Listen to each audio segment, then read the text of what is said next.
Fox, Calderón y Peña, productores de estiércol y rémoras políticas. El custodio de la armonía social, el responsable del orden, de defender al hombre de sí mismo y a pesar de sí, la voz de las víctimas, el dedo acusador, la barrera del respeto, el límite de la truculencia, el desdoro, la corrupción y los abusos, la última instancia de la negociación, lo que fue conocido como el Estado mexicano, quedó reducido a escombros durante el fatídico Peñato 2012-2018. Sus peores hijos, los desaforados e insensatos mentecatos llegados de Toluca y anexas, los nacidos en el seno de ese partido brutal de chantaje y asesinato podritorio de Atlacomulco, los formados en el ejercicio unidimensional de robar, atacar y reprimir, complicitados con los capos del narcotráfico, rompieron todo precedente de soborno para aferrarse al poder, a su concepto muy especial y reducido del poder.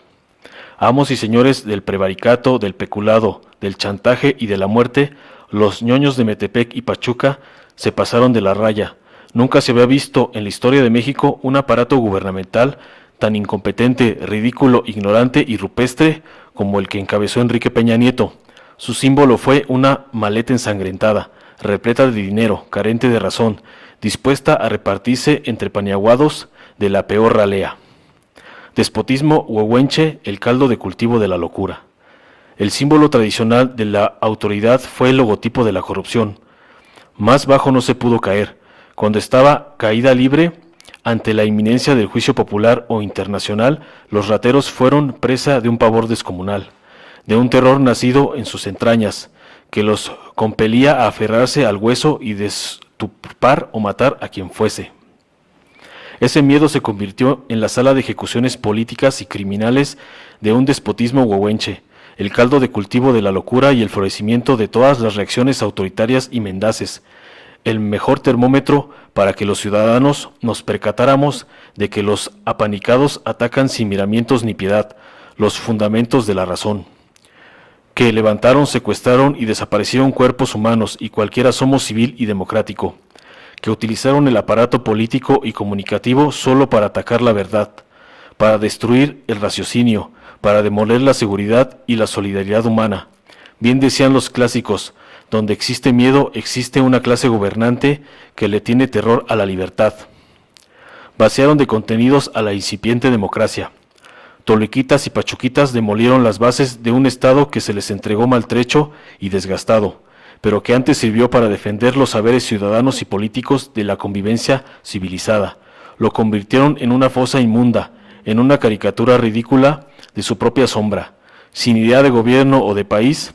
más allá de lo que funcionaba como caja registradora de los moches y de todo lo cobrado por comisiones producto de negociar, subastar y entregar la geografía nacional y los restos del concepto de soberanía popular, los palurdos del sistema naufragaron el barco y remataron los saldos de la catástrofe entre mercachifles locales y extranjeros, entre buitres revestidos de funcionarios públicos.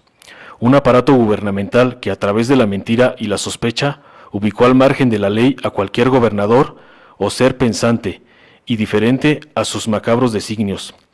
que retornó a la caverna de la mano de la derecha más reaccionaria, que redujo y suprimió la protección a las garantías individuales y sociales, que laboró bajo el signo de la derrota, que vació a cualquier democracia de contenido. Ni leviatán ni ogro filantrópico, el Estado fue un ratón asustado. ¿Dónde quedó aquel monstruo histórico bíblico, el Leviatán, construido por las ideas de Hobbes, Descartes, Maquiavelo y Gramsci,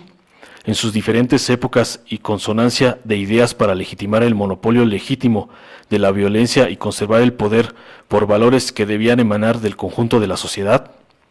¿Dónde quedó aquel ogro filantrópico de nuestro Nobel de Literatura, que retrataba de cuerpo entero a un poder público que servía en su momento para que los regímenes políticos repartieran las prebendas colectivas para desempeñar una misión favorecedora de sus intereses? Sí, pero conscientes de los conflictos sociales, para resguardar a su base social a través del dinero. Ni leviatán ni ogro filantrópico. Con EPN el Estado fue un ratón asustado, endeudado hasta el cogote, inepto para defender la seguridad pública, entregado a los intereses imperiales, muerto de miedo ante la avalancha electoral que le cayó encima, armado hasta los dientes para contener a cualquier costo el avance de la voluntad colectiva. La inmundicia, de los que querían seguir reinando a contrapelo. Casi todos los medios de comunicación, los de la prensa, los de las concesiones radiales y televisivas a modo, fueron compelidos a fuerza de chantajes a su voluntad e iniciativa. Se dedicaron con esfuerzos demenciales a denigrar a quien se opusiera, a ensalzar a quien repartía, a destruir a quienes criticaban a sus procederes de ladrones. Los acontecimientos chuscoelectorales vergonzosos en grado extremo revelaban la inmundicia de los que querían seguir reinando, a contrapelo del tiempo histórico, en contra del reloj, los desechos panistas del calderonismo y Margarita Zavala Gómez del Campo, de Calderón Hinojosa, con el dinero sucio del trasiego y de los pinos, cabeceaban a placer todos los rotativos y las líneas editoriales de las estaciones radioeléctricas. Todos los medios vendidos al aparato llegaban involuntariamente a la parodia política del Rancho Grande, por los caminos tortuosos del embuste y del cochupo, aseguraban sin un ápice de razón que la ambiciosa y ridículamente pertinaz Margarita Zavala y 5 o 6 improvisados y habilitados caciques blanquiazules, inventados por el mismo dedo que hoy los tripula, estaban desfondando al PAN doctrinario. Los seguidores de Zavala fueron los insurgentes del estiércol, los senadores impostores de la voluntad del partido blanquiazul, Javier Lozano y Ernesto Cordero, Roberto Gil Suart, Salvador Vega Lavalle y la prima Mariana Gómez del Campo, llevados al escaño por los caprichos impositivos del beodo Felipe de Jesús Calderón Hinojosa en sus tiempos de mandabás, tuvieron que renunciar a un partido en el que jamás militaron con decencia, que no los quería ni en pintura regalada.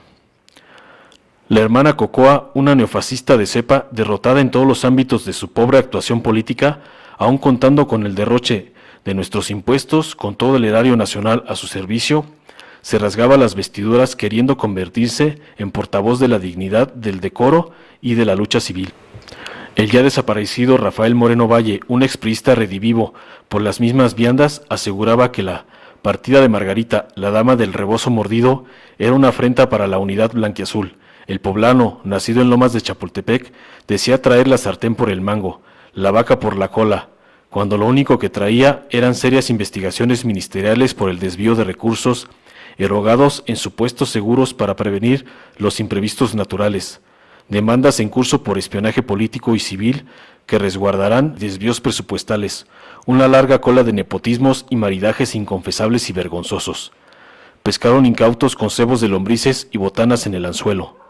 Los periódicos y las opiniones radioeléctricas sobornadas y chantajeadas mercaban sus primeras planas y sus líderes de opinión adquiridos por grandes y abultadas maletas para cantar loas y ditirambos a los insurgentes del estiércol, a los deturpadores de la organización, a los bombarderos de la conciencia.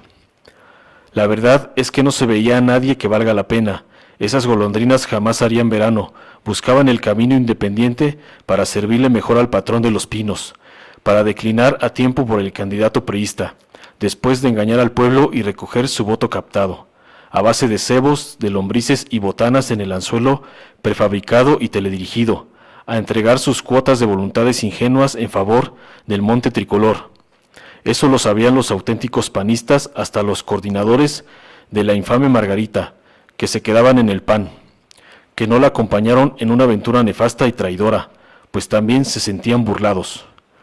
Pero los medios vendidos a ese propósito insistían en que desfondaban el partido. Los recursos del trasiego del narcotráfico y de las maletas de los pinos emponzoñaron el ambiente,